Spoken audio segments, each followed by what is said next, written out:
Here at Lonely Horde Guitars, we're not just about guitars, sometimes we're about amplification.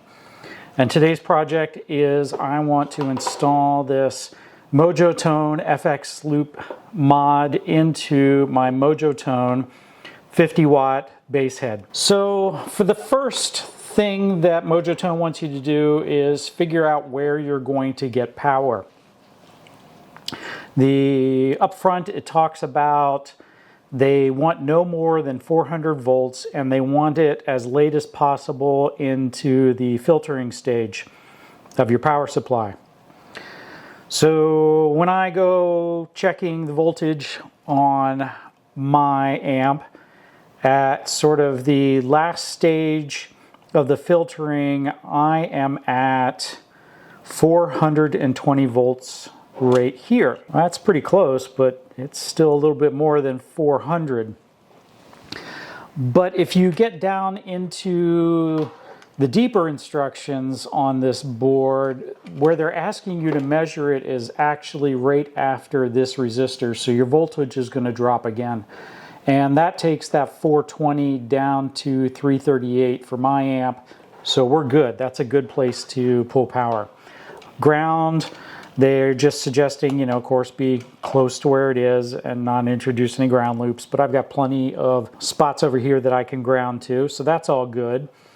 From a supply perspective, or the ins and outs, I am going to put mine in line with the supply to my master volume pot.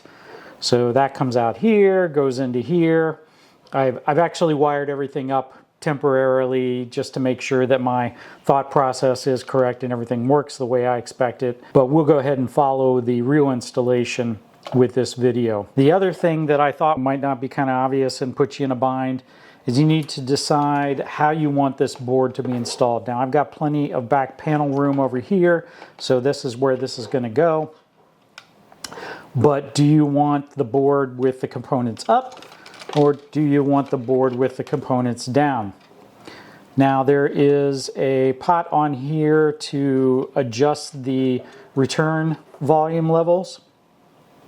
So I want that to be accessible to me. So I want my components, I'm saying up because of the current orientation, but it's actually to the bottom of the chassis.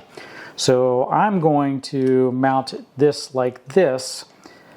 When you look at the template though, it's not symmetrical. So what you need to do is kind of make sure that you got your template in the right orientation. For me, I just took off the washers for the jacks, figured out how this lays out, and then marked it BC for bottom of chassis, so that when I go to tape my template to the back of the chassis and drill my holes, I'm going to have it in the right orientation for me to use it the way I want to.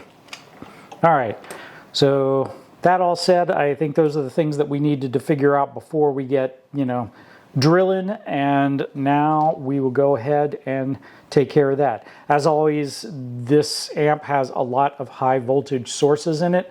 I've already drained my capacitors, and it's currently unplugged, so we should be nice and cold here. Nothing's going to go zap me when I go poking around. And here's where I've decided to place my template. So that's going to give me a little bit of clearance. So one of the tubes is right over here. It's got a lot of wires coming out of it. There's a capacitor right here, but it's nice and low. There's not a lot of stuff sticking up coming out around it.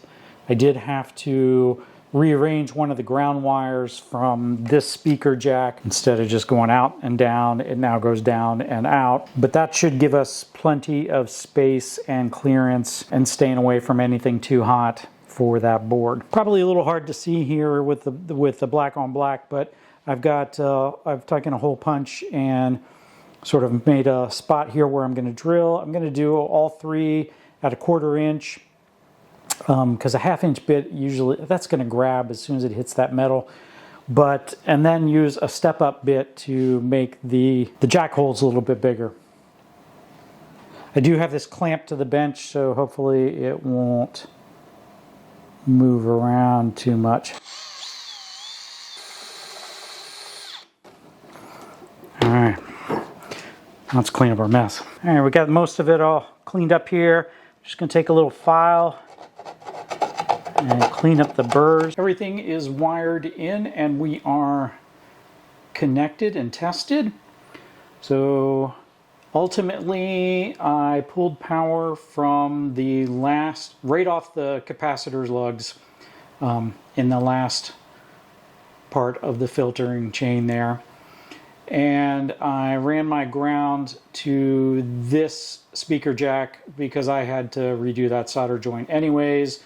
When I bent that ground wire out of the way of the board, it snapped a few of the strands, and so that just needed to be fixed anyways. So this wire here originally supplied the input to our master volume. Now the output goes to the master volume. After getting everything connected, I used the output volume adjustment here to match that as good as my ears could do to what was happening if I was bypassed. So that's all set. It does work opposite of what you might imagine. So turning it counterclockwise increased the volume. Now let's do a little demonstration. So I have a chorus hooked up in here, and this is straight tone. We're on bypass.